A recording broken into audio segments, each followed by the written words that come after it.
Masayang magandang araw kapamilya, sikat na kapamilya singer-actress, buntis nga ba? Kapamilya, kamakailan ay naging usap-usapan sa social media na buntis daw ang sikat na kapamilya singer-actress na ito.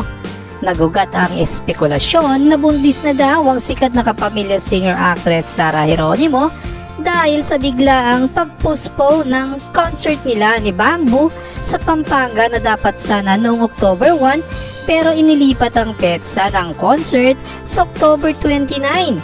Kapamilya, sa isang panayam nung nakarang araw kay Sarah Geronimo kasama ang kanyang asawa na si Mateo ay ikinento ni Sarah ang dahilan kung bakit inilipat ang petsa ng concert nila ni Bamboo sa October 29. Kwento ni Sarah Geronimo, kasi medyo nagkulang lang po ng preparation vocally and physically, so medyo took-a-toll sa vocal cords. She pushed hard in her Davao show. Oo, kasi pag kasama mo talaga si Bamboo, all out ka talaga, so medyo ano naman po. Sabi nga daw ng doctor, vocal rest lang yung kinailangan. kapamilya, sa tanong naman kung buntis nga ba si Sarah Geronimo, maikling sagot ni Sarah at Mateo, sana. Anong sa inyo kapamilya?